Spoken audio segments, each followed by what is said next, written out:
নমস্কার বন্ধুরা, audio book by রমি চ্যানেলে আপনাদের সকলকেই অনেক স্বাগত। আমি রমি।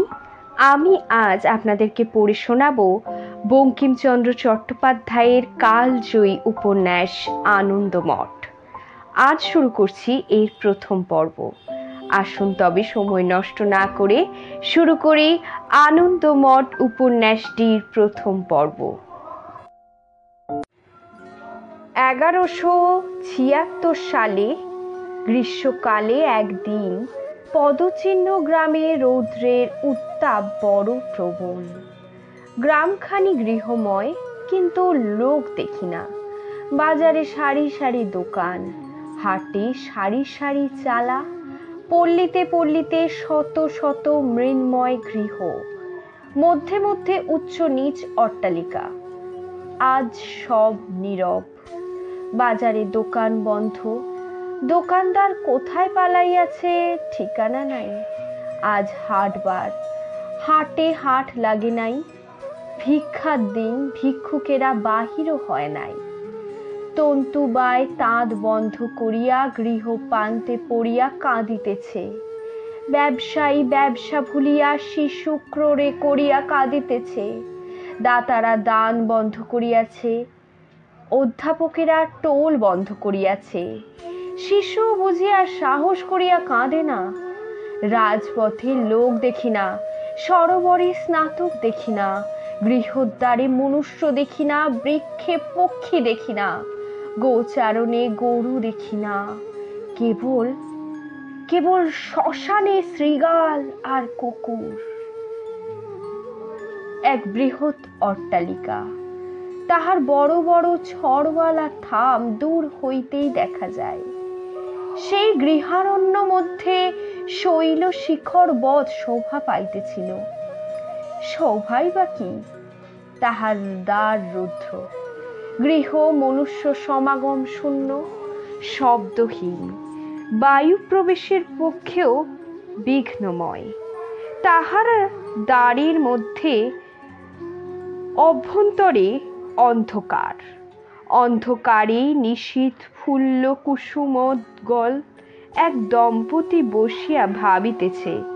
তাহাদের সম্মুখে মন্বন্তর। 1174 সালে ফসল ভালো হয় নাই, সুতরাং 1175 সালে চাল কিছু মহার্ঘ হইল, লোকের ক্লেশ হইল।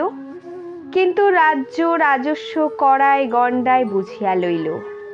রাজস্ব করায় গণ্ডায় বুঝাইয়া দিয়া দরিদ্ররা এক সন্ধ্যায় আহার করিল।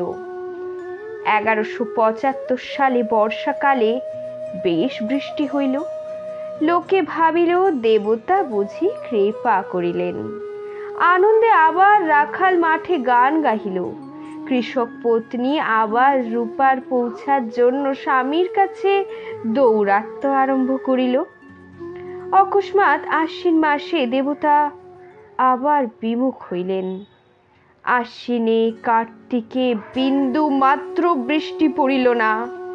মাঠে ধন্য সকল শুকাইয়া একেবারে খড় হইয়া গেল। যাহা দুই এক কাহন ফড়িয়াছিল, রাজপুরুষেরা তাহা সিপাইদের জন্য কিনিয়া রাখিলেন। লোকে আর খাইতে পাইল না। প্রথমে এক সন্ধ্যা উপবাস করিল, তারপর এক সন্ধ্যা আধ পেটা করিয়া খাইতে লাগিল, তারপর 2 সন্ধ্যা উপবাস আরম্ভ করিল। যে কিছু ছিল সব চলিয়া গেল। কিন্তু মোহাম্মদ রেজা খাঁ রাজস্ব আদায়ের কর্তা মনে করিল, আমি এই সময় সরফরাজ হইব। এই তার মনের বাসনা। একেবারে শতকরা 10 টাকা রাজস্ব বাড়াইয়া দিল। বাংলায় তখন বড় কান্নার কোলাহল পড়িয়া গেল। লোকে প্রথমে ভিক্ষা করিতে আরম্ভ করিল, তারপরে কে ভিক্ষা দেয়, উপবাস করিতে আরম্ভ করিল। তারপরে রোগাক্রান্ত হইতে লাগিল। গরু বেচিল, লাঙল জোয়াল বেচিল, বীজ ধান খাইয়া ফেলিল, ঘর বাড়ি বেচিল, জোত জমা বেচিল, তারপরে মেয়ে বেচিতে আরম্ভ করিল, তারপরে ছেলে বেচিতে আরম্ভ করিল, তারপর স্ত্রী বেচিতে আরম্ভ করিল, তারপর তারপর ছেলে মেয়ে স্ত্রী কে আর কিনিবে? খরিদ্দার নাই, সকলেই যে বেচিতে চায়।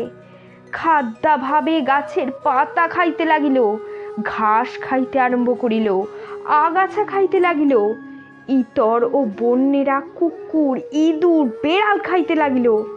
অনেকে পালাইল, যাহারা পালাইল তাহারা বিদেশে গিয়া অনাহারেই মরিল। যাহারা পাইল না তাহারা অখাদ্য খাইয়া না খাইয়া রোগে পড়িয়া প্রাণত্যাগ করিতে লাগিল। রোগ সময় পাইল, তখন জ্বর, ওলা ওঠা, ক্ষয়, বসন্ত, বিশেষত বসন্তেরই প্রাদুর্ভাব হইল বেশি। গৃহে গৃহে বসন্তে মরিতে লাগিল। কে কাহাকে জল দেয়, কে কাহাকে স্পর্শ করে? কেহ অট্টালিকার মধ্যে আপনা আপনি পচে। যে গৃহে একবার বসন্ত প্রবেশ করে সে গৃহবাসীরা রোগী ফেলিয়া ভয়ে পলায়ন করে। মহেন্দ্র সিং পদচিহ্ন গ্রামের বড় ধনবান, কিন্তু আজ ধনী নির্ধনের সব এক দর। এই দুঃখপূর্ণ কালে ব্যাধিগ্রস্ত হইয়া তাহার আত্মীয় স্বজন দাস দাসী সকলেই গিয়াছে। কেহ মরিয়াছে, কেহ আবার পালাইয়াছে। সেই বহু পরিবার মধ্যে এখন তাহার ভার্যা ও তিনি স্বয়ং আর এক শিশু কন্যা। তাহাদেরই এবার কথা বলিতেছিলাম। তাহার ভার্যা কল্যাণী চিন্তা ত্যাগ করিয়া গোশালে গিয়া স্বয়ং গো দহন করিলেন। পরে দুগ্ধ তপ্ত করিয়া কন্যাকে খাওয়াইয়া গরুকে ঘাস জল দিতে গেলেন। ফিরিয়া আসিয়া মহেন্দ্র বলিল, এইরূপে আর কদিন চলিবে? কল্যাণী বলিল, বড় অধিক দিন নয়, যতদিন চলে আমি যতদিন পারি চালাই, তারপর তুমি মেয়েটি লইয়া শহরে যাইও। মহেন্দ্র বলিল, সদরে যদি যাইতেই হয় তবে তোমায় বা কেন এত দুঃখে দিই? চলো না, এখনই তবে যাই। পরে দুইজনে অনেক তর্ক বিতর্ক হইল। কল্যাণী, শহরে গেলে কিছু বিশেষ উপকার হইবে কি? মহেন্দ্র, সে স্থান হয়তো এমনি জনশূন্য, প্রাণরক্ষার উপায় শূন্য, সবই আছে এখানে। কল্যাণী, মুর্শিদাবাদ, কাশিমবাজার বা কলিকাতায় গেলে প্রাণ রক্ষা হইতে পারে। এই স্থান ত্যাগ করা সকল প্রকারেই মনে হয় কর্তব্য। মহেন্দ্র বলিল, এই বাড়ি বহুকাল হইতেই পুরুষানুক্রমে সঞ্চিত ধনে পরিপূর্ণ। ইহা যে সব চোরে লুঠিয়া লইবে কল্যাণী। কল্যাণী কহিল, লুঠিতে আসিলে আমরা কি দুইজনে রুখিতে পারিব? প্রাণে না বাঁচিলে ধন ভোগ করিবে কে বলো? চলো এখনই সব বন্ধ সন্ধ করিয়া যাই, যদি প্রাণে বাঁচি ফিরিয়া আসিয়া ভোগ করিব সব। মহেন্দ্র জিজ্ঞাসা করিল, তুমি পথ হাঁটিতে পারিবে কি? বেহারাগুলো তো সব মরিয়া গিয়াছে। গরু আছে তো গাড়োয়ান নাই, গাড়োয়ান আছে তো গরু নাই। কল্যাণী, আমি পথ হাঁটিব, তুমি চিন্তা করিও না। কল্যাণী মনে মনে স্থির করিলেন যে না হয় পথে মরিয়া পড়িয়া থাকিব, তবুও তো ইহারা দুইজন বাঁচিবে। পরদিন প্রভাতেই দুইজনে কিছু অর্থ সঙ্গে লইয়া ঘর দ্বারে চাবি বন্ধ করিয়া গরুগুলিকে ছাড়িয়া দিয়া কন্যাটিকে কোলে লইয়া রাজধানীর উদ্দেশ্যে যাত্রা করিলেন। যাত্রাকালে মহেন্দ্র বলিলেন, পথ অতি দুর্গম, পায়ে পায়ে ডাকাত লুঠেরা ফিরিতেছে, শুধু হাতে যাওয়া উচিত নয়। এই বলিয়া মহেন্দ্র গৃহে ফিরিয়া আসিয়া বন্দুক গুলি বারুদ লইয়া গেলেন।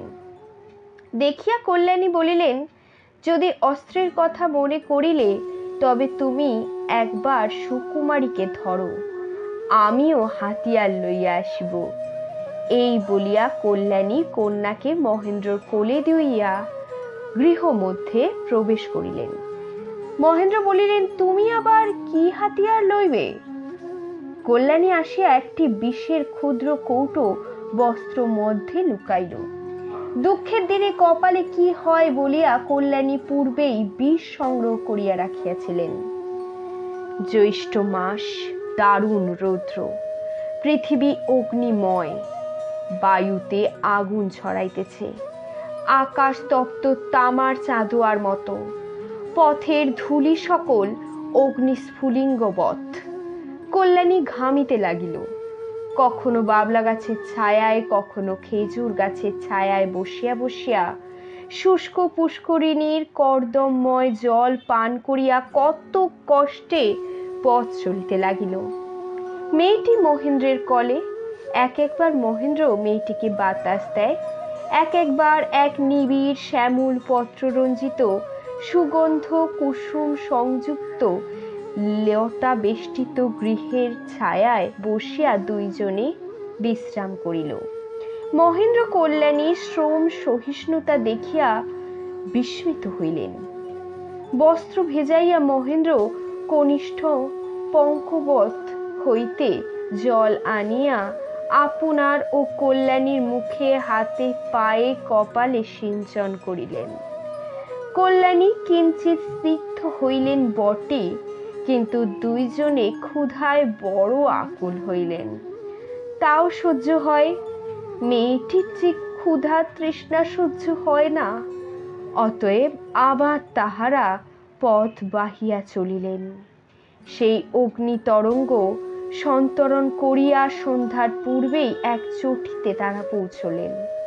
মহেন্দ্রর মনে মনে বড় আশা ছিল, চটিতে গিয়া স্ত্রী কন্যার মুখে শীতল জল দিতে পারিবেন, প্রাণ রক্ষার জন্য মুখে আহার দিতে পারিবেন। কিন্তু কই, চটিতে তো মনুষ্য নাই। বড় বড় ঘর পড়িয়া আছে, মানুষ সকল পালাইয়াছে। মহেন্দ্র ইতস্তত নিরীক্ষণ করিয়া স্ত্রী কন্যাকে একটি ঘরের ভেতর শোয়াইলেন। বাহির হইয়া উচ্চস্বরে হাঁক ডাক করিতে লাগিলেন। কাহারও উত্তর পাইলেন না।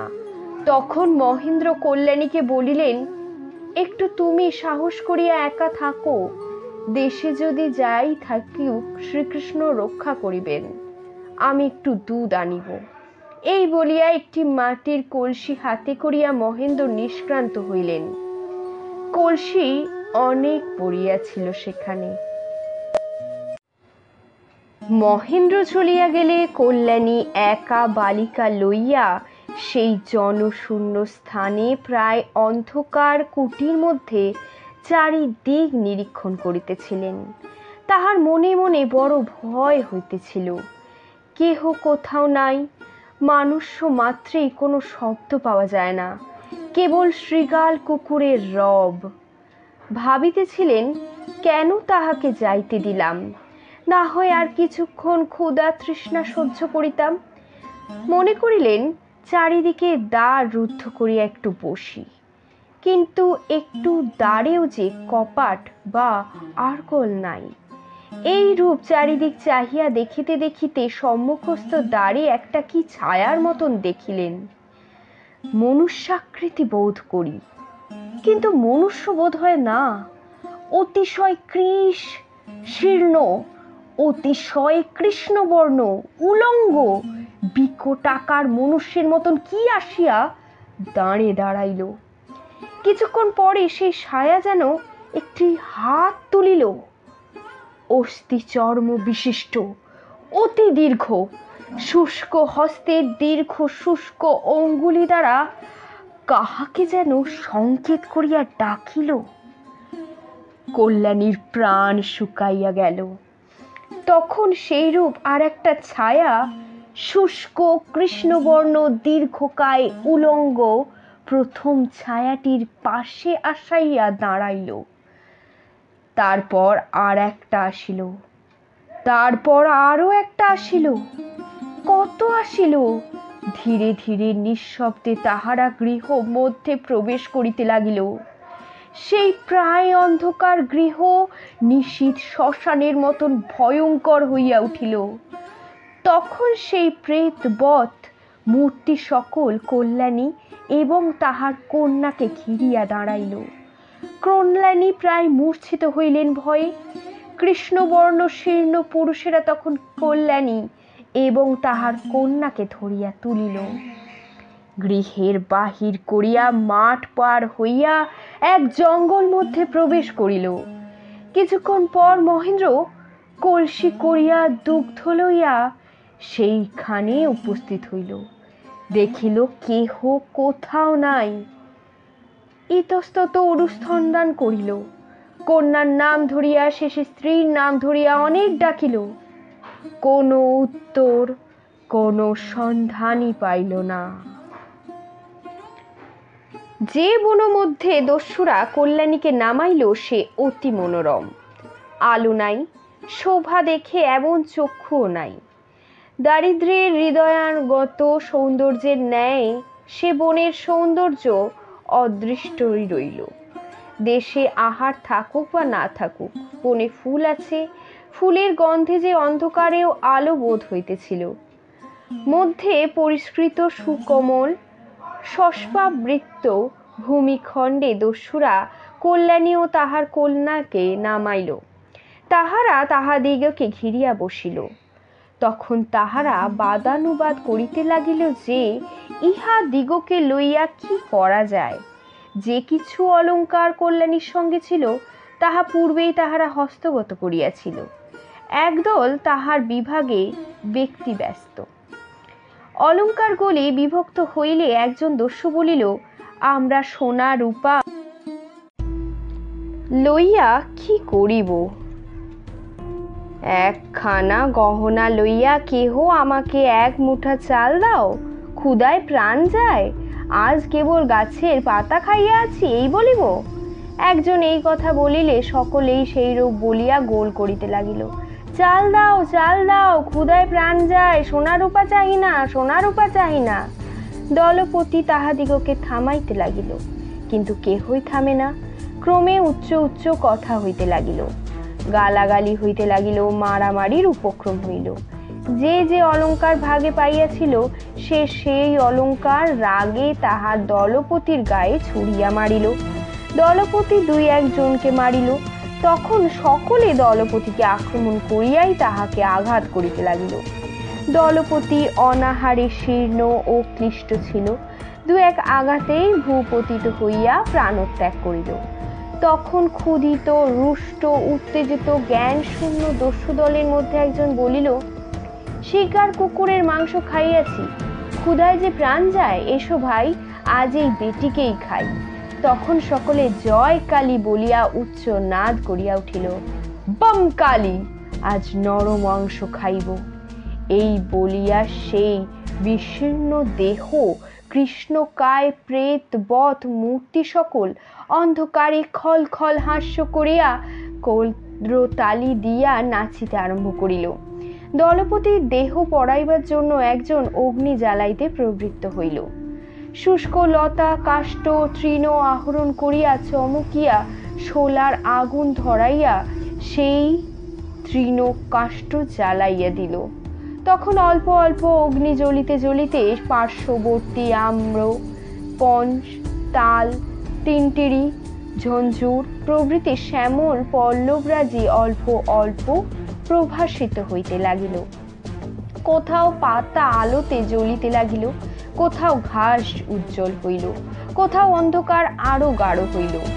অগ্নি প্রস্তুত হইলে একজন মৃত শবের পা ধরিয়া টানিয়া আগুনে ফেলিতে গেল। তখন আর একজন বলিল, রাখো রাখো, যদি মহা নরমাংসই খাইতে হয়, আজ প্রাণ রাখিতে হয়, তবে এই বুড়ার শুকনো মাংস কেন খাইব? আজ যাহা লুটিয়া আনিয়াছি তাহাই খাইব। এসো এসো, ওই কচি মেয়েটাকে পোড়াইয়া খাই। আর একজন বলিল, যাহা হয়ে পোড়া বাপু পোড়া, আর যে ক্ষুধা সয় না। তখন সকলে লোলুপ হইয়া যেখানে কল্যাণী কন্যা লইয়া শুইয়াছিল সেই দিকে তাকাইল, দেখিল যে সেই স্থান শূন্য, কন্যাও নাই, মাতাও নাই। দস্যুদিগের বিবাদের সময় সুযোগ পাইয়া কল্যাণী কন্যা কোলে করিয়া কন্যার মুখে স্তনটি দিয়া বনমধ্যে পালাইয়াছে। শিকার পালাইয়াছে দেখিয়া মার মার শব্দ করিয়া সেই প্রেত মূর্তি দস্যুদল চারিদিকে ছুটিল। অবস্থা বিশেষে মনুষ্য হিংস্র জন্তু মাত্র। বন অত্যন্ত অন্ধকার, কল্যাণী তাহার ভিতর পথ পায় না। বৃক্ষলতা কণ্টকের ঘন বিন্যাসে একে পথ নাই, তাহাতে আবার ঘনান্ধকার। বৃক্ষলতা কণ্টক ভেদ করিয়া কল্যাণী বন মধ্যে প্রবেশ করিতে লাগিলেন। মেয়েটির গায়ে কাঁটা ফুটিতে লাগিল, মেয়েটি মধ্যে মধ্যে কাঁদিতে লাগিল। এই শুনিয়া দস্যুরা আরো চিৎকার করিতে লাগিল। কল্যাণী এই রূপ রুধিরাক্ত কলরবে ভয় পাইয়া অনেক দূরে বন মধ্যে প্রবেশ করিলেন। কিয়ৎক্ষণ পরে চন্দ্রোদয় হইল। এতক্ষণ কল্যাণীর মনে কিছু ভরসা ছিল যে অন্ধকার তাহাকে দস্যুরা আর দেখিতে পাইবে না, কিন্তু এতক্ষণ কল্যাণীর এই ভরসাও ঘুচিল। চাঁদ আকাশে উঠিয়া বনের মাথার উপর আলো ঢালিয়া দিল। ভিতরে বনের অন্ধকার আলোতে ধীরে ধীরে ভিজিয়া উঠিল। অন্ধকার উজ্জ্বল হইল, মাঝে মাঝে ছিদ্রের ভিতর দিয়া আলো বনের ভিতর প্রবেশ করিয়া ওকে ঝুঁকি মারিতে লাগিল। চাঁদ যত উঁচুতে উঠিতে লাগিল তত আরো আলো বনে ঢুকিতে লাগিল। অন্ধকার সকল আরো বনের ভিতর লুকাইতে লাগিল। কল্যাণী কন্যা লইয়া আরো বনের ভিতর চলিতে লাগিল। কন্যাটি ভয় পাইয়া আরো চিৎকার করিয়া কাঁদিতে লাগিল। কল্যাণী তখন নিরস্ত হইয়া আর পলায়নের চেষ্টা করিলেন না। এত বৃহৎ বৃক্ষ তলে কণ্টক শূন্য তৃণময় স্থানে বসিয়া কন্যা করে করিয়া কেবল ডাকিতে লাগিল, হে প্রভু, কোথায় তুমি, যাহাকে আমি নিত্য পূজা করি, নিত্য নমস্কার করি, যাহার ভরসায় আমি এই বন মধ্যে প্রবেশ করিয়াছিলাম? কোথায় তুমি, কোথায় তুমি আমার সেই মধুসূদন? সেই সময় ভয়ে ভক্তির প্রগাঢ়তায় ক্ষুধা তৃষ্ণায় অবসানে কল্যাণী ক্রমে বাহ্য জ্ঞান শূন্য হইল। আভ্যন্তরিক চৈতন্যময় হইয়া শুনিতে লাগিল, অন্তরিক্ষে স্বর্গীয় স্বরে গীত হইতেছে, হরে মুরারি মধুকৈট ভারে, গোপাল গোবিন্দ মুকুন্দ মুরারে, হরে মুরারে মধুকৈট ভারে। কল্যাণী বাল্যকাল বিধি পুরাণে শুনিয়াছিল যে দেবর্ষি গমন পথে বিনা যন্ত্রে হরিনাম করিতে করিতে ভুবন ভ্রমণ করিয়া থাকেন। তাহার মনে সেই কল্পনায় জাগরিত হইতে লাগিল। মনে মনে সে দেখিতে লাগিল শুভ্র শরীর, শুভ্র কেশ, শুভ্রানুশ্র, শুভ্র বসন, মহাশরীর মহামণি বিনা হস্ত্রে চন্দালোক প্রদীপ্ত নীলাকাশ পথে গাহিতেছেন, হরে মুরারি মধুকৈট ভারে। ক্রমে গীত নিকটবর্তী হইতে লাগিল, আরো স্পষ্ট শুনিতে লাগিলেন, হরে মুরারি মধুকৈট ভারে। ক্রমে আরো নিকট, আরো স্পষ্ট, হরে মুরারি মধুকৈট ভারে। শেষে কল্যাণী মাথার উপর বনস্থলীর পদধ্বনি করিয়া গীত বাজিল, হরে মুরারি মধুকৈট ভারে। কল্যাণী তখন নয়ন উন্মিলন করিলেন। সেই অর্ধস্ফুট বন্ধকার মিশ্রিত চন্দ্রা মিশ্রিত দেখিল সম্মুখে সেই শুভ্র শরীর, শুভ্র কেশ, শুভ্রানুশ্রু, শুভ্র বসন এক ঋষি মূর্তি। অন্য মনে কল্যাণী প্রণাম করিল, কিন্তু প্রণাম করিতে পারিল না।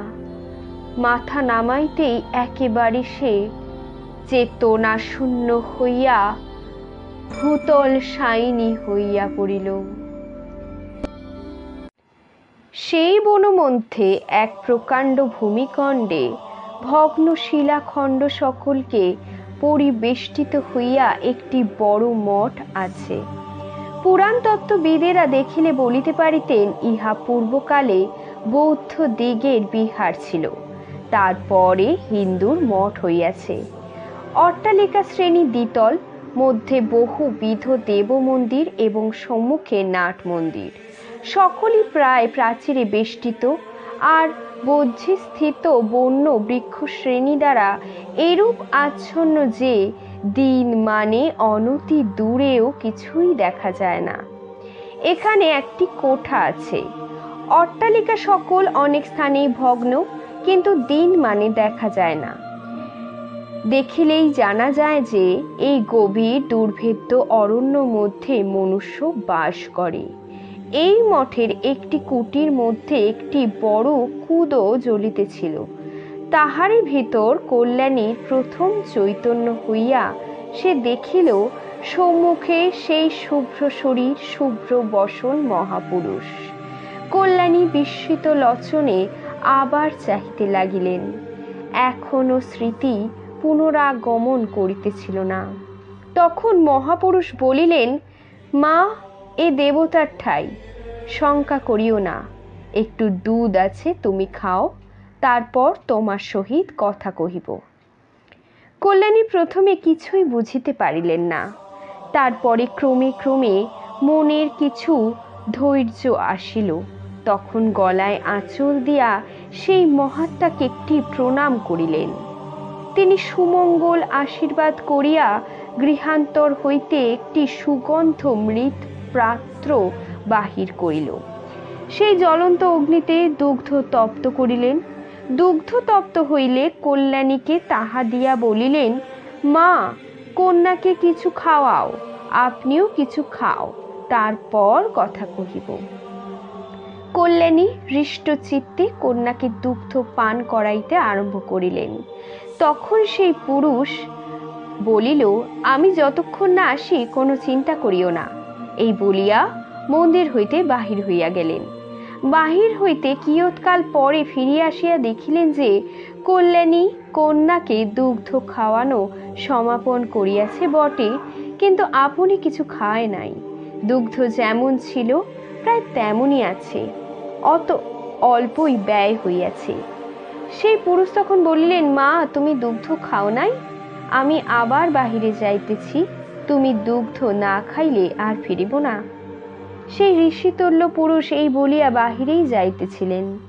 কল্যাণী আবার তাহাকে প্রণাম করিয়া জোর হাত করিয়া বলিলেন, বনবাসী, কি বলিব আপনাকে? তখন কল্যাণীকে সে বলিল, বলো মা, কি বলিবে? তখন কল্যাণী বলিলেন, আমাকে দুধ খাইতে আজ্ঞা করিবেন না, কোনো বাধা আছে, আমি খাইব না। তখন বনবাসী অতি করুণ স্বরে বলিলেন, কি বাধা আছে মা, আমাকে বলো। আমি বনবাসী ব্রহ্মচারী, তুমি আমার কন্যা, তোমার এমন কি কথা আছে যে আমাকে বলিবে না?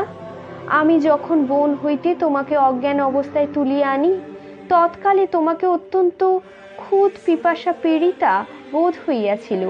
তুমি না খাইলে বাঁচিবে কি প্রকারে মা? কল্যাণী তখন গলদ অশ্রু লোচনে বলিলেন, আপনি দেবতা, আপনাকে বলিব, আমার স্বামী এ পর্যন্ত অভুক্ত আছেন। তাহার সাক্ষাৎ না পাইলে কিংবা তাহার ভোজন সংবাদ না শুনিলে আমি কি প্রকারে খাইব? ব্রহ্মচারী জিজ্ঞাসা করিলেন, তোমার স্বামী কোথায়? কল্যাণী বলিলেন, তাহা আমি জানি না। তিনি দুধের সন্ধানে বাহির হইলে পরে দস্যুরা আমাকে চুরি করিয়া লইয়া আসিয়াছে। তখন ব্রহ্মচারী একটি একটি করিয়া প্রশ্ন করিয়া কল্যাণী এবং তাহার স্বামীর বৃত্তান্ত সমুদয় অবগত হইলেন। কল্যাণী স্বামীর নাম বলিলেন না, বলিতে পারেন না, কিন্তু তা আর পরিচয় পড়ে ব্রহ্মচারী সবই বুঝিলেন। জিজ্ঞাসা করিলেন, তুমি মহেন্দ্রের পত্নী?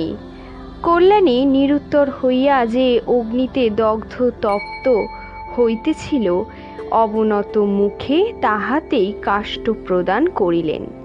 তখন ব্রহ্মচারী বলিলেন, তুমি আমার বাক্য পালন করো, দুগ্ধ পান করো, আমি তোমার সংবাদ আনিতেছি।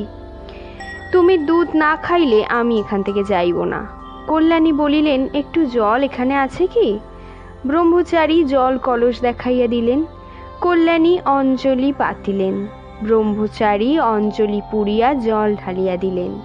কল্যাণী সেই জলাঞ্জলি ব্রহ্মচারীর পদমূলে লইয়া গিয়া বলিলেন, আপনি ইহাতে পদরেণু দিন।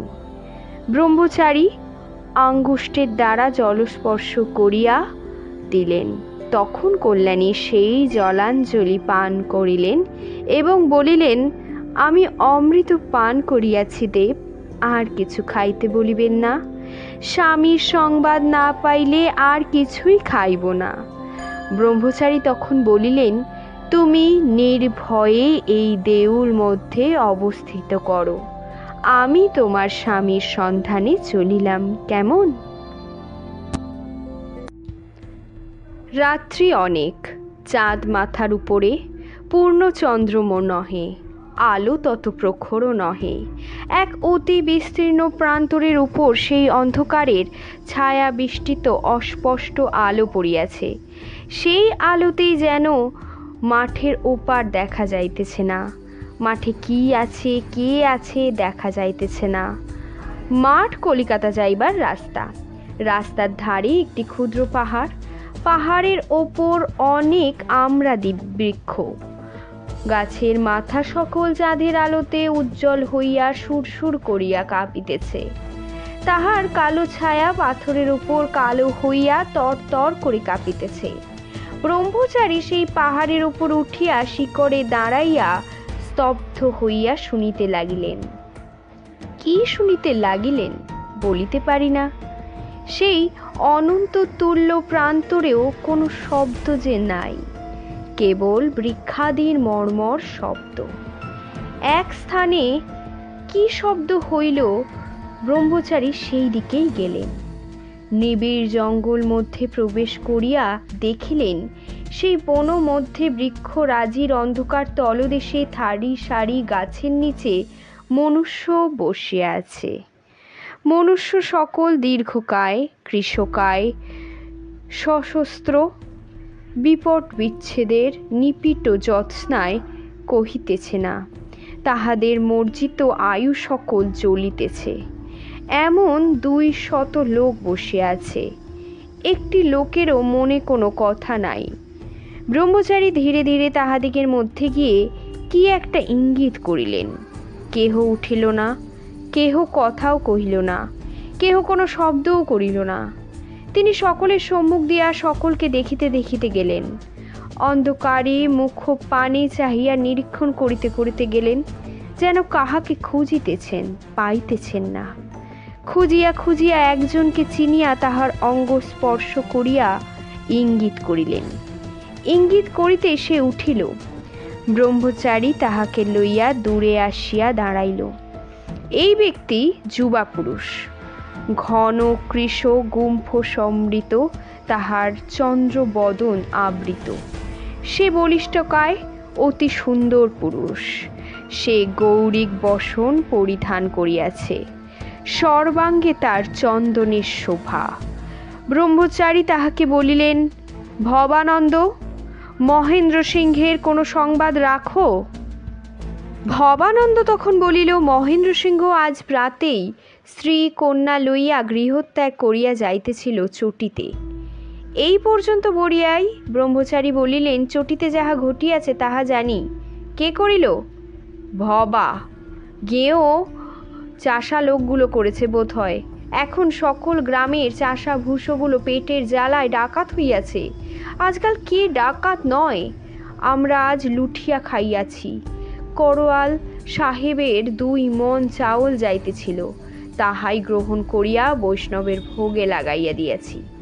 ব্রহ্মচারী হাসিয়া বলিলেন, চোরের হাত হতে আমি আমার স্ত্রী তাহার স্ত্রী কন্যাকে উদ্ধার করিয়াছি। এখন তুমি তাহাদিগকে মঠে রাখিয়া আসিয়াছ। এখন তোমার উপর ভার যে মহেন্দ্রকে খুঁজিয়া তাহার স্ত্রী তাহার জিম্মায় করিয়া দাও। এখানে জীবনানন্দ থাকিলে কার্যোদ্ধার হইবে। ভবানন্দ স্বীকৃত হইলেন। ব্রহ্মচারী তখন স্থানান্তরে গেলেন। চটিতে বসিয়া ভাবিয়া কোনো ফলোদয় হইবে না বিবেচনা করিয়া মহেন্দ্র গাত্রোত্থান করিলেন।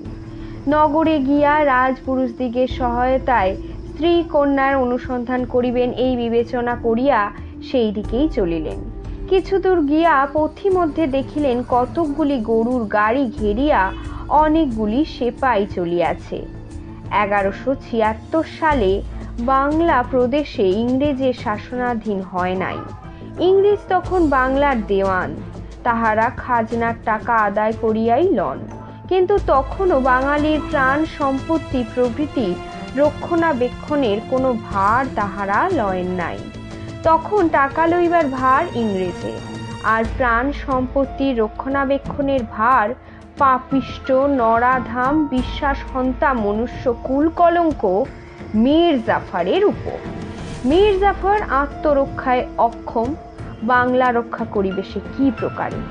মীর জাফর গুলি খায় ও ঘুমায়, ইংরেজ টাকা আদায় করে ও ডেসপ্যাচ লেখে, বাঙালি কাঁদে আর উৎপন্ন করে যায়। অতএব বাংলায় কর ইংরেজেদেরই প্রাপ্য, কিন্তু শাসনের ভার নবাবের উপর। সেখানে যেখানে ইংরেজেরা আপনার প্রাপ্য কর আপনারা আদায় করিতেন, সেখানে তাহারা এক এক কালেক্টর নিযুক্ত করিয়াছিল। কিন্তু খাজনা আদায় হইলেই সেগুলো কলকাতায় যায়। লোকে না খাইয়া মরুক, খাজনা আদায় তখনও বন্ধ হয় না। তবে তত আদায় হইয়া ওঠে নাই, কেননা মাতা বসুমতী ধন প্রসব না করিলে ধন কেহ গড়িতে পারে না। যাহা হোক, যাহা কিছু আদায় হইয়াছে তাহাই গাড়ি বোঝাই হইয়া সেপাহীর পাহারায় কলিকাতার কোম্পানির ধনাগারে যাইতেছিল। আজিকার দিনে দস্যুবৃত্তি অতিশয় প্রবল, এই জন্য 50 জন সশস্ত্র সিপাহী গাড়ির অগ্র পশ্চাৎ শ্রেণীবদ্ধ হইয়া সঙ্গীন খাড়া করিয়া যাইতেছিল। তাহাদিগের অধ্যক্ষ একজন গোড়া। গোড়াটি সর্বপশ্চাৎ ঘোড়ায় চড়িয়া চলিতেছিল। রৌদ্রের জন্য দিনে সিপাহীরা পথে চলে না, রাত্রেই চলে। চলিতে চলিতে সেই খাজনার গাড়ি ও সৈন্য সামন্ত্রে মহেন্দ্রর গতিরোধ হইল। মহেন্দ্র সিপাহী ও গরুর গাড়ি কর্তৃক পথ রুদ্ধ দেখিয়া পাশ দিয়া দাঁড়াইলেন। তথাপি সিপাহীরা তাহার গা ঘেঁষিয়া যায় দেখিয়া এবং এ বিবাদের সময় নয় বিবেচনা করিয়া তিনি পথি পার্শ্বস্থ জঙ্গলের ধারে গিয়া দাঁড়াইলেন। তখন একজন সিপাহী বলিল, এহি একথা ডাকু ভাগদাহে, দেখো দেখো। মহেন্দ্রর হাতে বন্দুক দেখিয়া এ বিশ্বাস তাহার আরো দৃঢ় হইল। সে তাড়াইয়া গিয়া মহেন্দ্রর গলা ধরিল এবং শালা চোর বলিয়া সহসা এক ঘুষি মারিল এবং বন্দুক কাড়িয়া লইল। মহেন্দ্র রিক্ত হস্তে কেবল ঘুষি ঘুরাইয়া সিপাহী মহাশয় ঘুরিয়া অচেতন হইয়া রাস্তাতে পড়িল। তখন 3-4 জন সাহেব বলিল যে এই ব্যক্তি একজন সিপাহীকে খুন করিয়াছে। সাহেব পাইপ খাইতেছিল, মদের ঝঁকে একটুখানি বিহবল ছিলেন। তিনি বলিলেন, শালাকো পকড় লেকে শাদি করত। সিপাহীরা বুঝিতে পারিল না যে বন্দুকধারী ডাকাতকে তাহারা কি প্রকারে বিবাহ করিবে। কিন্তু নেশা ছুটিলে সাহেবের তখন মত ফিরিল, বিবাহ করিতে হইবে না। বিবেচনায় তিনি 4 জন সিপাহী গাড়ির গরুর দড়ি দিয়া মহেন্দ্রকে হাতে পায়ে বাঁধিয়া গরুর গাড়িতে তুলিল। মহেন্দ্র দেখিল এত লোকের সঙ্গে জোর করা বৃথা। জোর করিয়া মুক্তি লাভ করাই অসম্ভব। স্ত্রীকন্যার শোকে তখন মহেন্দ্র কাতর, বাঁচিবার তখন তার ইচ্ছাও ছিল না। সিপাহীরা মহেন্দ্রকে উত্তম করিয়া গাড়ির চাকার সঙ্গে বাঁধিল। পরে সিপাহীরা খাজনা লইয়া যেমন চলিতেছিল তেমনি মৃদু গম্ভীর পদে চলিল। ব্রহ্মচারীর আজ্ঞা পাইয়া ভবানন্দ মৃদু মৃদু হরিনাম করিতে করিতে যে চটিতে মহেন্দ্র আসিয়াছিল সেই চটির দিকে চলিলেন। সেইখানেই মহেন্দ্রের সন্ধান পাওয়া সম্ভব বিবেচনা করিলেন। সেই সময় ইংরেজের কৃত আধুনিক রাস্তা সকল ছিল না। নগর সকল হইতে কলকাতায় আসিতে হইলে মুসলমান সম্রাট নির্মিত অপূর্ব বর্ত দিয়া আসিতে হইত। মহেন্দ্র পদচিহ্ন হইতে নগর যাইতে দক্ষিণ হইতে উত্তর দিকে যাইতেছিল। এই জন্য পথে সিপাহীদিগের সঙ্গে তাহার সাক্ষাৎ হইয়াছিল।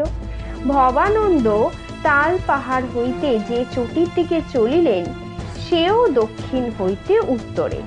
যাইতে যাইতে কাজে কাজেই অচিরাৎ ধনরক্ষীকারী সিপাহীদিগের সহিত সাক্ষাৎ হইল তাহার।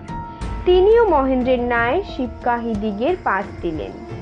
একে সিপাহীদিগের সহজেই বিশ্বাস ছিল যে এইটিও মহেন্দ্রের ন্যায় একটি ডাকাত। তাতে আবার পথিমধ্যে একজন ডাকাতকে তারা গ্রেপ্তার করিয়াছে। কাজে কাজেই ভবানন্দকেও আবার রাত্রিকালে পাশ দিতে দেখিয়াই তাহাদের বিশ্বাস হইল যে এও আরেকজন ডাকাত। অতএব তৎক্ষণাৎ সিপাহীরা তাহাকে ধৃত করিল। ভবানন্দ মৃদু হাসিয়া বলিলেন, কেন বাপু? সিপাহী বলিল, তোম শালা ডাকু হ। ভবা দেখিতে পাইয়াছিল গরুর আসনে পড়া ব্রহ্মচারী আমি, দেখতে পাও না ডাকাত কি রকমে হইব আমি? সিপাহী বলিল, অনেক শালা ব্রহ্মচারী সন্ন্যাসী ডাকাতি করে। এই বলিয়া সিপাহী ভবানন্দের গলা ধাক্কা দিয়া টানিয়া আনিল। ভবানন্দের চক্ষু যে অন্ধকারে জ্বলিয়া উঠিল তা কেহ দেখতে পারল না। কিন্তু কিছু না বলিয়াই অতি বিনীত ভাবে সে বলিল, প্রভু বলিও কি করিতে হইবে? সিপাহী ভবানন্দের বিনয়ে সন্তুষ্ট হইয়া বলিল, লেও শালা, মাথে পড়ে এক মোট লেও। এই বলিয়া সিপাহী ভবানন্দের মাথার উপর একটি তলপি চাপাইয়া দিল। তখন আর একজন সিপাহী তাহাকে বলিল, না, পালাবে পালাবে, আর এ শালাকে যেখানে বেঁধেছিস ওখানেই বাঁধ এটাকে। ভবানন্দ তখন কৌতূহল হইল যে কাহাকে বাঁধিয়া রাখিয়াছে দেখিব। তখন ভবানন্দ মাথার তলপি ফেলিয়া দিয়া সেই সিপাহীর তলপি আবার মাথায় তুলিয়া দিল। তখন সে সিপাহীর গালে একটি চড় মারিল। সুতরাং সিপাহী ভবানন্দকেও বাঁধিয়া গাড়ির ওপর তুলিয়া মহেন্দ্রের নিকট ফেলিল। ভবানন্দ চিনিল যে এই হলো মহেন্দ্র সিং। সিপাহীরা পুনরায় অন্য মনস্ক ভাবে কোলাহল করিতে করিতে চলিল, আর গরুর গাড়িতে চাকার কচকচ শব্দ হইতে লাগিল। তখন ভবানন্দ ধীরে ধীরে কেবল মহেন্দ্র মাত্র শুনিতে পায় এইরূপ স্বরে বলিল, মহেন্দ্র সিং, আমি তোমায় চিনি। তোমার সাহায্যের জন্যই আমি এখানে আসিয়াছি। কে আমি তাহা এখন তোমার শুনিবার প্রয়োজন নাই। আমি যাহা বলি সাবধানে তাহাই করো। তোমার হাতের বাঁধনটা গাড়ির চাকার উপর রাখো। মহেন্দ্র বিস্মিত হইল, কিন্তু বিনা বাক্য বায়ে ভবানন্দের কথা মতো কাজ করিলেন। অন্ধকারে গাড়ির চাকার নিকটে একটুখানি সরিয়া গিয়া হস্তবন্ধন রজ্জু চাকায় স্পর্শ করাইয়া রাখিলেন। চাকার ঘর্ষণে ক্রমে ক্রমে দড়িটা কাটিয়া গেল। তারপর পায়ের দড়ি ওই রূপ করিয়াই কাটিলেন। এই রূপে বন্ধন হইতে মুক্ত হইয়া ভবানন্দের পরামর্শে নিশ্চেষ্ট হইয়া গাড়ির উপরে সে পড়িয়া রইল। ভবানন্দ সেই রূপ করিয়া বন্ধন ছিন্ন করিলেন। উভয়ই নিস্তব্ধ। যেখানে সেই জঙ্গলের কাছে রাজপথে দাঁড়াইল, ব্রহ্মচারী চারিদিক নিরীক্ষণ তখন করিয়াছিলেন। সেই পথেই ইহাদিগের যাইবার পথ। সেই পাহাড়ের নিকট সিপাহীরা পৌঁছলেই দেখিলেন যে পাহাড়ের নিচে একটি ঢিপির উপর একটি মানুষ দাঁড়াইয়া আছে। চন্দ্রদীপ্ত নীল আকাশে তাহার কালো শরীর চিত্রিত হইয়াছে দেখিয়া হাওলাদার বলিল, আরো এক শালা, উহাকে ধরিয়া আনো, মোট বহিবে। তখন একজন সিপাহী তাকে ধরিতে গেল। সিপাহী ধরিতে যাইতেছিল, সে ব্যক্তি স্থির দাঁড়াইয়া আছে, নড়েই না। সিপাহী তাহাকে ধরিল, সে কিছুই বলিল না। ধরিয়া তাহাকে হাওলাদারের নিকট আনিল, তখনও সেই ব্যক্তি কিচ্ছু বলিল না। হাওলাদার বলিল, উহার মাথায় মোট দাও। সিপাহী তাহার মাথায় মোট দিল। সে মাথায় মোট লইল। তখন হাওলাদার পিছন ফিরিয়া গাড়ির সঙ্গে চলিল। এই সময় হঠাৎ একটি পিস্তলের শব্দ হইল। হাওলাদারের মস্তকে বিদ্ধ হইয়া পড়িল এবং প্রাণত্যাগ করিল। হে শালা, হাওলাদারকে মারা! এই বলিয়া একজন সিপাহী মটিয়ার হাত ধরিল। মটিয়ার হাতে তখনও পিস্তল। মটিয়া মাথার মোট ফেলিয়া দিয়া পিস্তল উল্টাইয়া ধরিয়া সেই সিপাহীর মাথায় মারিল।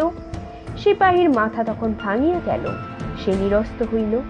সেই সময় হরি হরি হরি শব্দ করিয়া 200 সশস্ত্রধারী লোক আসিয়া সিপাহীদিগকে ঘিরিল। সিপাহীরা তখন সাহেবের আগমন প্রতীক্ষা করিতেছিল। সাহেবও ডাকাত পড়িয়াছে বিবেচনা করিয়া 70 গাড়ির কাছে আসিয়া চতুষ্কোণ করিবার আজ্ঞা দিলেন। ইংরেজের নেশা বিপদের সময় থাকে না। তখনই সিপাহীরা চারিদিকে সম্মুখ ফিরিয়া চতুষ্কোণ করিয়া দাঁড়াইল। অধ্যক্ষের পুনর্বার আজ্ঞা পাইয়া তাহারা বন্দুক তুলিয়া ধরিল। এমন সময় হঠাৎই সাহেবের কোমর হইতে তাহার অসি কে কাড়িয়া লইল। লইলাই এক ঘাতে তাহার মস্তক ছেদন করিল।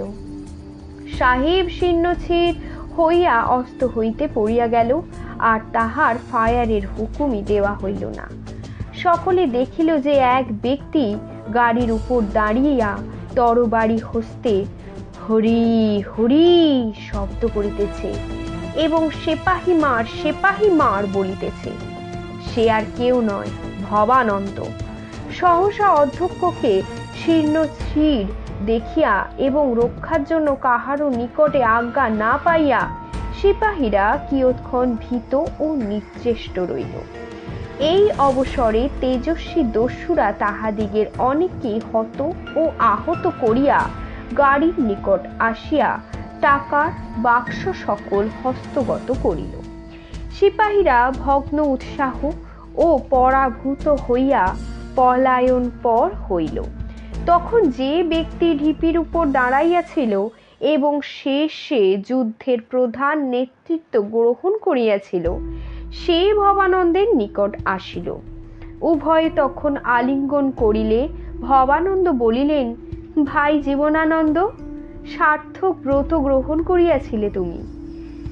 জীবনানন্দ বলিলেন, ভবানন্দ, তোমারও নাম সার্থক হউক।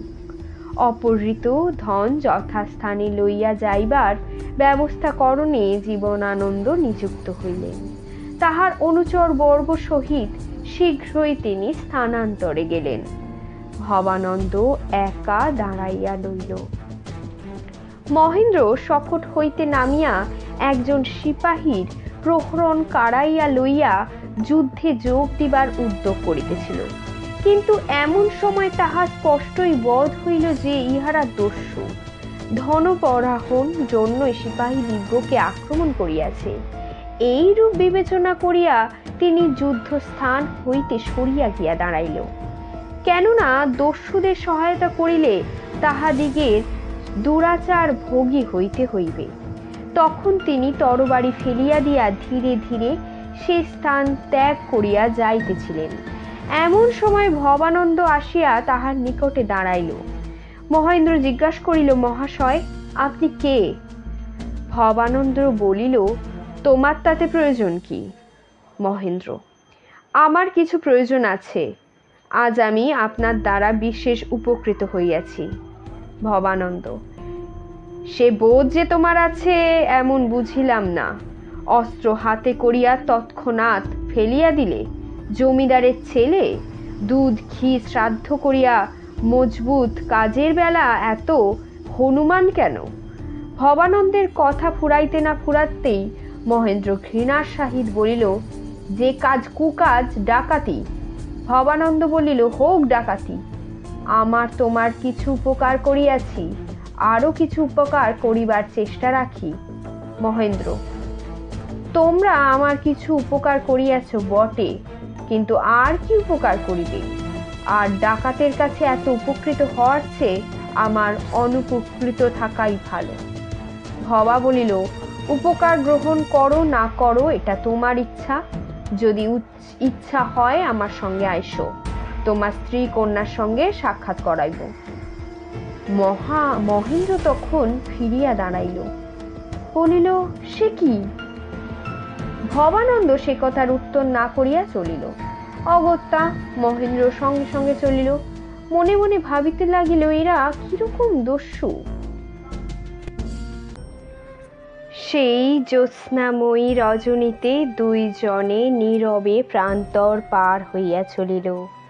মহেন্দ্র নীরব, শোকাক্তর, গর্বিত, কিছু কৌতূহলী। ভবানন্দ সহসা যেন ভিন্ন মূর্তি ধারণ করিলেন। যে স্থির মূর্তি, ধীর প্রকৃতি সন্ন্যাসী, সে আর নাই। সেই রণ নিপুণ বীর মূর্তি, সেনাধ্যক্ষ মুণ্ডঘাতী মূর্তি আর নাই।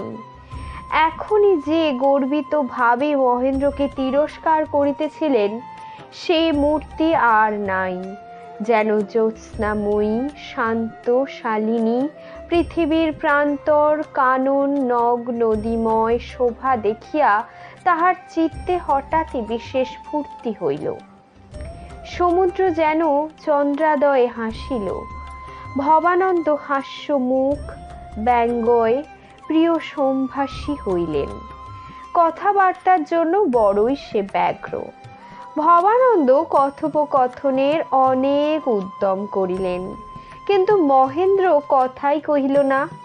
তখন ভবানন্দ নিরুপায় হইয়া আপন মনে গীত আরম্ভ করিলেন। বন্দে মাতরম, বন্দে মাতরম, সুজলাম সুফলাম মলয়জ শীতলম। মহেন্দ্র গীত শুনিয়া কিছু বিস্মিত হইল, কিছু বুঝিতে পারিলেন না। সুজলা সুফলা মলয়াজ শীতলা শস্য শ্যামলা, মাতা কে? জিজ্ঞাসা করিল, মাতা কে? উত্তর না করিয়াই ভবানন্দ গাহিতে লাগিলেন। শ্যামলং মাতরম, বন্দে মাতরম,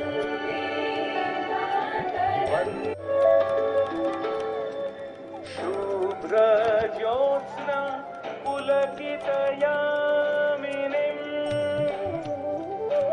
ফুল্লকুসুমিত দ্রুমদল শোভিনীম, শুভ্র জ্যোৎস্না পুলকিতয়ামিনীম,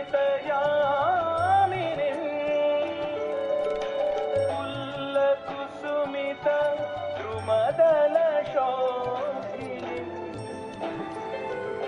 সুহাসিনী সুমধুর ভাষিনী, সুখদান বরদান মাতরম, বন্দে মাতরম। মহেন্দ্র বলিল, এ তো দেশ, এ তো মা নয়। ভবানন্দ বলিলেন, আমরা অন্য মাঝে মানি না। জননী জন্মভূমিষ্য সরকাদপি গরীয়সী।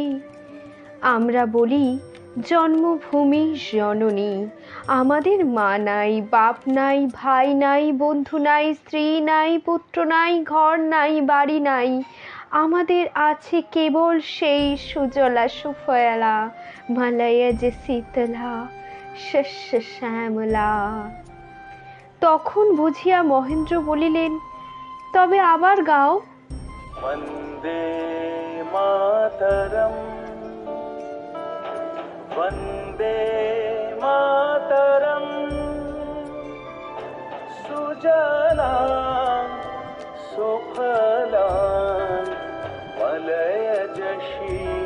मातरम्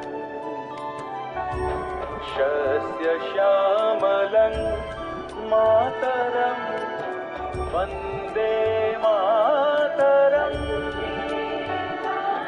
वन्दे मातरम् शुभ्रज्योत्स्ना पुलकितयामिनीं फुल्लकुसुमितद्रुमदलशोभिनीं शुभ्रज्योत्स्ना पुलकितयामिनीं फुल्लकुसुमितद्रुमदलशोभिनीं सुहासिनीं सुमधुरभाषिणीं सुखदां वरदां मातरं वन्दे मातरं वन्दे मातरं कोटिकण्ठ कलकलनिनादकराले सप्तकोटि भुजैर्तीर्थकर करवाने বলা কেন মা এত বলে বহুবল ধারিণী নমামি তারিণী রিপুদলবারিণী মাতরম বন্দে মাতরম সুজলাং সুফলাং মলয়জ শীতলম। মহেন্দ্র দেখিল দস্যু গাহিতে গাহিতে কাঁদিতে লাগিল। মহেন্দ্র তখন সব বিস্ময়ে জিজ্ঞাসা করিল, তোমরা কারা? ভবানন্দ বলিল, আমরা সন্তান। মহেন্দ্র, সন্তান কি? কার সন্তান? ভবা, মায়ের সন্তান। মহেন্দ্র, ভালো। সন্তানে কি চুরির ডাকাতি করিয়া মায়ের পূজা করে? এ কেমন মাতৃভক্তি? মহেন্দ্র, আমরা সবসময় জেনেছি মাতৃভক্তি চুরি দিয়ে হয় নাই। ভবা, আমরা চুরি ডাকাতি করি নাই। মহেন্দ্র, এই তো গাড়ি লুঠিলে। ভবা, সে কি চুরি ডাকাতি? কার টাকা লুঠিলাম? কেন? রাজার। মহেন্দ্র বলিল। ভবা, রাজার? এই যে টাকাগুলি সে লইবে, এ টাকায় তার কি অধিকার? মহেন্দ্র, রাজার রাজভোগ। ভবা, যে রাজ্য পালন করে না সে আবার রাজা কি? ভবা, অনেক শালা সিপাহী দেখিয়াছি, আজও দেখিলাম। মহেন্দ্র, ভালো করে দেখনি, একদিন দেখিবে। ভবা, না হয় দেখিলাম, এইবার বই তো দুবার মরব না বলো। মহেন্দ্র, যা ইচ্ছা করিয়া মরিয়া কাজ কি? ভবা, মহেন্দ্র সিং, তোমাকে মানুষের মতন মানুষ বলিয়া আমার কিছু বোধ ছিল, কিন্তু এখন দেখিলাম সবাই যা তুমিও তা, কেবল দুধ ঘির জম। দেখো, সাপ মাটিতে বুক দিয়া হাঁটে, তাহা অপেক্ষা নিজ জীব আমি তো আর দেখি না। সাপের গায়ে পা দিলে সেও ফোনা ধরিয়া ওঠে। তোমার কি কিছুতেই ধৈর্য নষ্ট হয় না? দেখো, যত দেশ আছে, মগধ, মিথিল, কাঞ্চি, দিল্লি, কাশ্মীর, কোনো দেশের তো এমন দুরবস্থা নেই। কোনো দেশের মানুষ খেতে না পেয়ে ঘাস খায়, কাঁটা খায়, উই মাটি খায়, বনের লতা খায়। কোন দেশে মানুষ শিয়াল কুকুরকে খায়, মরা খায় বলো তো? কোন দেশের মানুষের সিন্ধুকে টাকা রাখিয়া সোয়াস্তি নাই, সিংহাসনে শালগ্রাম রাখিয়া সোয়াস্তি নাই, ঘরে বউ ঝি রাখিয়া সোয়াস্তি নাই, ঝি বউয়ের পেটে ছেলে রেখে সোয়াস্তি নাই, পেটে চিড়ে ছেলে বার করে। সকাল দেশের রাজার সঙ্গে রক্ষণাবেক্ষণে সম্বন্ধ আমাদের মুসলমান রাজা রক্ষা করে নাই। ধর্ম গেল, জাতি গেল, মান গেল, কুল গেল, এখন তো প্রাণ পর্যন্ত যায়। এ নেশাখোর নেকড়েরা এদেরকে না তাড়াইলে আর কি হিন্দুদের হিন্দুয়ানি থাকে? মহেন্দ্র: তাড়াবে তোমরা কেমন করে? ভবা: মেরে। মহেন্দ্র: তুমি কি একা তাড়াবে? এক চড়ে নাকি? হ্যাঁ। দস্যু তখন আবার গাহিল: सप्तकोटि कंठ कल कल निनाद करारे सप्तकोटि उजैर तीर्थ कर करवाने बोला केनो मा एत बोले। মহেন্দ্র: কিন্তু দেখিতেছি তুমি তো একা। ভবা: কেন, এক্ষুনি তো 200 লোক দেখিয়াছ। মহেন্দ্র: তাহারা সকলেই কি সন্তান? মহেন্দ্র: ভবা বলিল, সকলেই সন্তান। মহেন্দ্র: আর কত আছে? ভবা বলিল, এমন হাজার হাজার, ক্রমে আরও হবে। মহেন্দ্র: না হয় 10-20 হাজার হলো, তাতে কি মুসলমানকে রাজ্যচ্যুত করিতে পারিবে তোমরা? ভবা: পলাশিতে ইংরেজের কজন ফৌজ ছিল বলো তো? মহেন্দ্র: ইংরেজ আর বাঙালিতে? ভবা: নয় কিসে? গায়ের জোর কত হয়? গায়ে জিয়াদা জোর থাকিলে গোলা কি জিয়াদা ছোটে? মহেন্দ্র: তবে ইংরেজ মুসলমানে এত তফাৎ কেন? ভবা: ধরো, এক ইংরেজের প্রাণ গেলেও পালায় না, মুসলমান গা ঘামিলেই পালায়, শরবত খুঁজিয়া বেড়ায়। ধরো তারপর ইংরেজদের জিদ আছে, যা ধরে তা করে, মুসলমানরা আনাড়ি। টাকার জন্য পান দেওয়া সেও সিপাহীরা মরিয়ানা পায় না। তারপর শেষ কথা হলো সাহস। কামানের গোলা এক জায়গায় বই 10 জায়গায় পড়বে না। সুতরাং এই গোলা দেখে 200 জন পালাইবার দরকারও নাই। কিন্তু একটা গোলা দেখিলে মুসলমানের গোষ্ঠী শুদ্ধই পালায়, আর গোষ্ঠী শুদ্ধ গোলা দেখিলে তো একজন ইংরেজও পালায় না। মহেন্দ্র বলিল, তোমাদের এসব গুণ আছে? ভবা: না, কিন্তু গুণ গাছ থেকে পড়ে না, অভ্যাস করতে হয়। মহেন্দ্র: তোমরা কি অভ্যাস করো? ভবা: দেখিতেছ না আমরা সন্ন্যাসী, আমাদের সন্ন্যাস এই অভ্যাসের জন্য। কার্য উদ্ধার হইবে, অভ্যাস সম্পূর্ণ হইবে, আমরা আবার গৃহী হইব, আমাদেরও স্ত্রী কন্যা আছে। মহেন্দ্র: তোমরা যে সকল ত্যাগ করিয়াছ, মায়া কাটাইতে পারিয়াছ? ভবেন্দ্র: সন্তানকে মিথ্যা কথা কহিতে নাই, তোমার কাছেও মিথ্যা বড়াই করিব না। মায়া কাটাইতে পারে কে? যে বলে আমি মায়া কাটাইয়াছি, তার হয়তো মায়া কখনোই ছিল না, বা সে মিছেই বড়াই করে। আমরা মায়া কাটাই না, আমরা শুধু ব্রত রক্ষা করি। তুমি সন্তান হইবে মহে? মহেন্দ্র বলিল, আমার স্ত্রীকন্যার সংবাদ না পাইলে আমি কিছুই বলিতে পারিব না। ভবেন্দ্র: চলো, তবে তোমার স্ত্রী কন্যাকে দেখিয়ে আনিব, চলিও।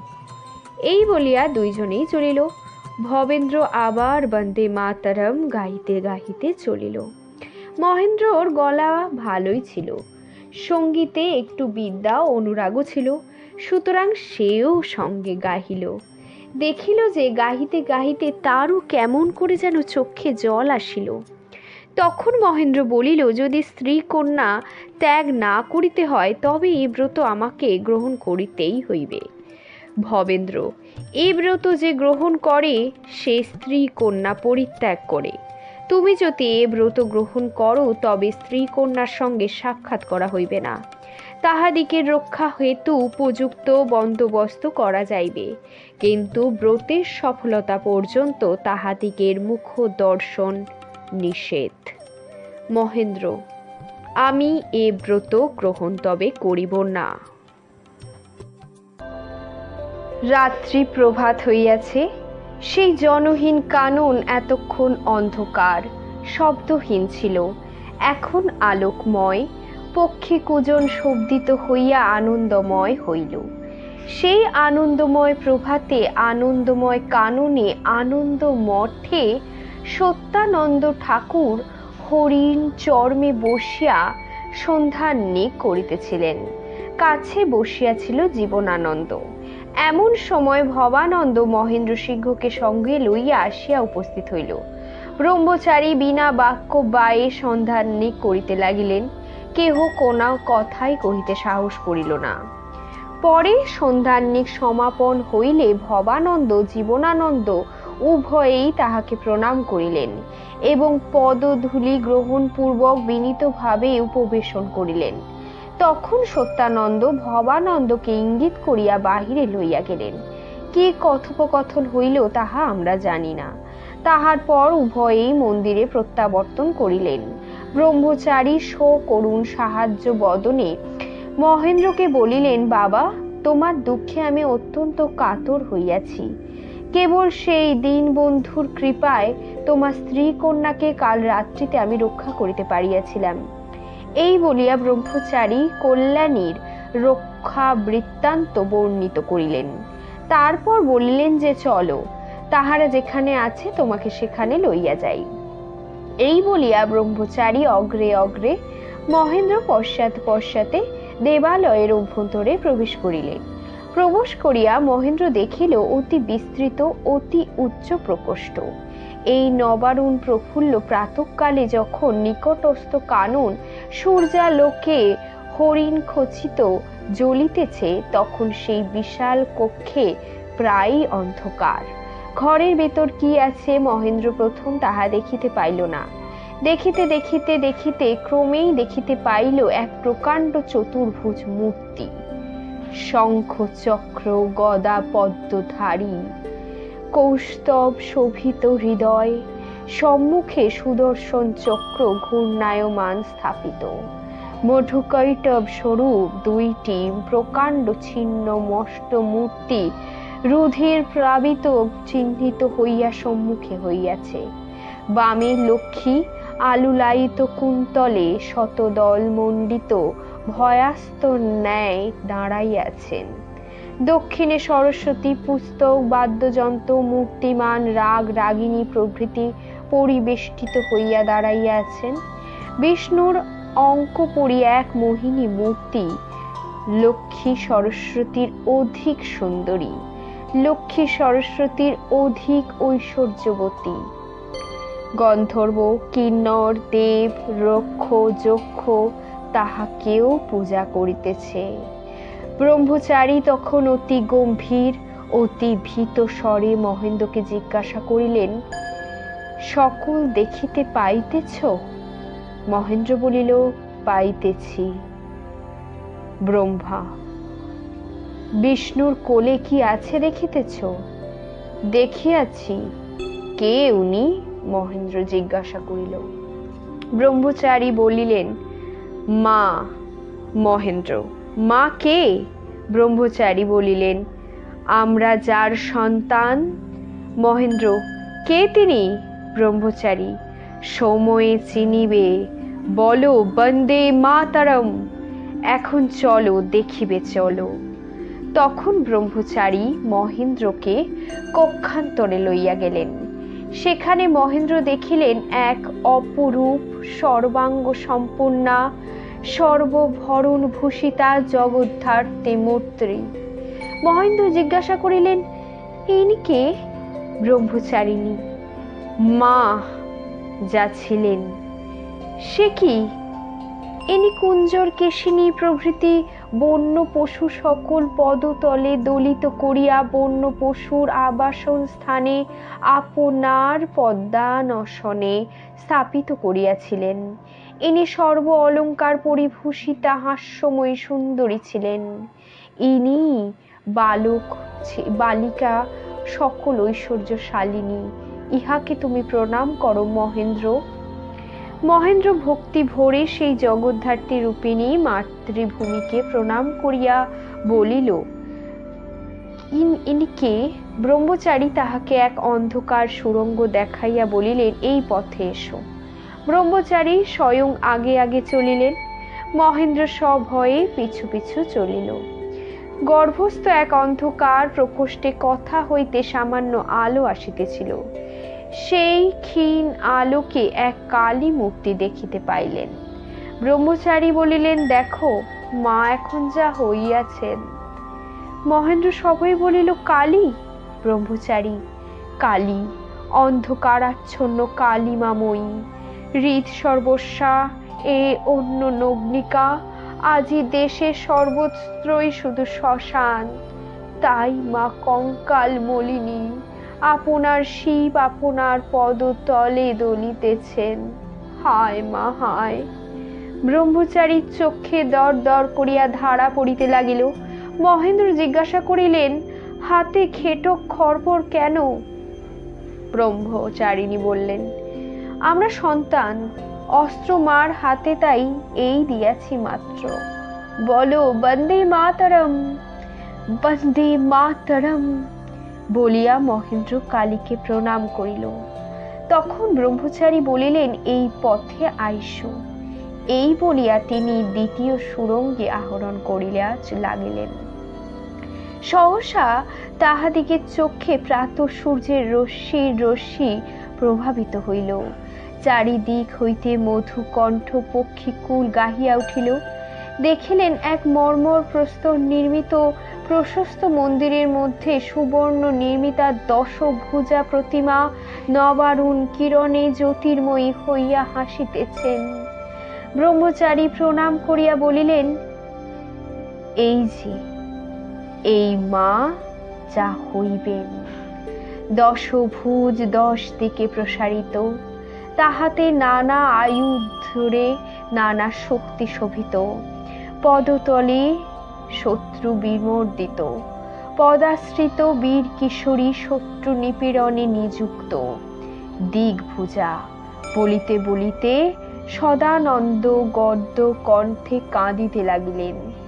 দিগ্ভুজা নানা প্রহরণ ধারিণী, শত্রু নাশিনী, সঙ্গে বলরূপী কার্তিকেয়, কার্যসিদ্ধিরূপী গণেশ। এসো এসো, আমরা মাকে উভয়েই প্রণাম করি। তখন দুইজনে কর জ্বর যুক্ত করে ঊর্ধ্ব মুখে এক কণ্ঠে ডাকিতে লাগিল, সর্বমঙ্গল মঙ্গলে শিবে সর্বার্থ সাধিকে, শরণ্যে ত্র্যম্বকে গৌরী নারায়ণী নমস্তুতে। সৃষ্টি স্থিতি বিনাশানং শক্তিরূপে সনাতনী, গুণশ্চয়ে গুণময়ে নারায়ণী নমস্তুতে। উভয়ে ভক্তি ভাবে প্রণাম করিয়া গাত্রোত্থান করিলে। মহেন্দ্র গদ কণ্ঠে জিজ্ঞাসা করিলেন, মার এই মূর্তি কবে দেখিতে পাইব?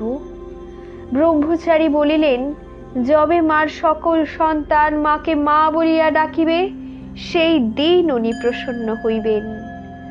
মহেন্দ্র সহসা জিজ্ঞাসা করিলেন, আমার স্ত্রী কন্যা কোথায়?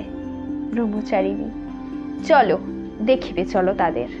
মহেন্দ্র, তাহাদের একমাত্র আমি দেখিয়াই বিদায় দিব। কেন বিদায় দিবে? আমি যে এই মহামন্ত্রে দীক্ষিত হইব। মহেন্দ্র বলিল। ব্রহ্মচারী, কোথায় বিদায় দিবে তাদের? মহেন্দ্র তখন কিয়ৎক্ষণ চিন্তা করিয়া কহিলেন, আমার গৃহে কেহ নেই, আমার যে আর কোনো স্থানও নেই। এই মহামারীর সময় আর কোথায় বা স্থান পাইব? ব্রহ্মচারিণী, যে পথে এখানে আসিলে সেই পথেই মন্দিরের বাইরে যাও। মন্দির দ্বারে তোমার স্ত্রী কন্যাকে দেখিতে পাইবে। কল্যাণী এ পর্যন্ত অভুক্তা আছে, যেখানে তাহারা বসিয়া আছে সেইখানে ভক্ষ্য সামগ্রী পাইবে। তাহাকে ভোজন করিয়া তোমার যাহা অভিরুচি তাহা করিও। এক্ষণে আমাদিগর আর কাহারও সাক্ষাৎ তুমি পাইবে না। তোমার মন যদি এইরূপ থাকে, তবে উপযুক্ত সময়ে তোমাকে আমরা দেখা দিব। তখন আকস্মাৎ কোন পথে ব্রহ্মচারী অন্তর্হিত হইলেন। মহেন্দ্র পূর্ব প্রদৃষ্ট পথে নির্গমন পূর্বক দেখিলেন, নাট মন্দিরে কল্যাণী কন্যা লইয়া বসে আছে। এদিকে সত্যানন্দ অন্য সুরঙ্গ দিয়া অবতরণ পূর্বক এক নিভৃত ভূগর্ভ কক্ষে নামিলেন। সেখানে জীবনানন্দ ও ভবানন্দ বসিয়া টাকা গনিয়া থরে থরে সাজাইতেছিল। সেই ঘরে স্তূপে স্তূপে স্বর্ণ রৌপ্য তাম্র হীরক প্রবাল মুক্তা সজ্জিত রহিয়াছিল। গত রাত্রে লুঠের টাকা ইহারা সাজাইয়া রাখিল, আসিলে সন্তানরা বিশেষ উপকার পাইবে। মহেন্দ্র আসবে কি জিজ্ঞাসা করিল জীবনানন্দ। কেন না, তাহা হইলে উহার পূর্বপুরুষ ক্রমে সঞ্চিত অর্থ রাশি মার সেবায় অর্পিত হইবে।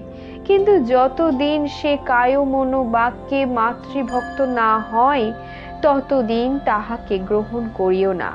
তোমাদিগের হাতের কাজ সমাপ্ত হইলে তোমরা ভিন্ন ভিন্ন সময়ে উহার অনুসরণ করিও। সময় দেখিলেই উহাকে শ্রী বিষ্ণু মণ্ডপে উপস্থিত করিও। আর সময় হোক অসময় হোক উহাদিগের প্রাণ রক্ষা কিন্তু করিও। কেননা যেমন দুষ্টের শাসন সন্তানের ধর্ম, তেমনি শিষ্টের রক্ষাও আমাদের সেই রূপ ধর্ম। শেষ হলো আনন্দমঠ উপন্যাসটির প্রথম পর্ব। খুব তাড়াতাড়ি আসছি পরের পর্বগুলি নিয়ে। আজ তবে চলি, টাটা।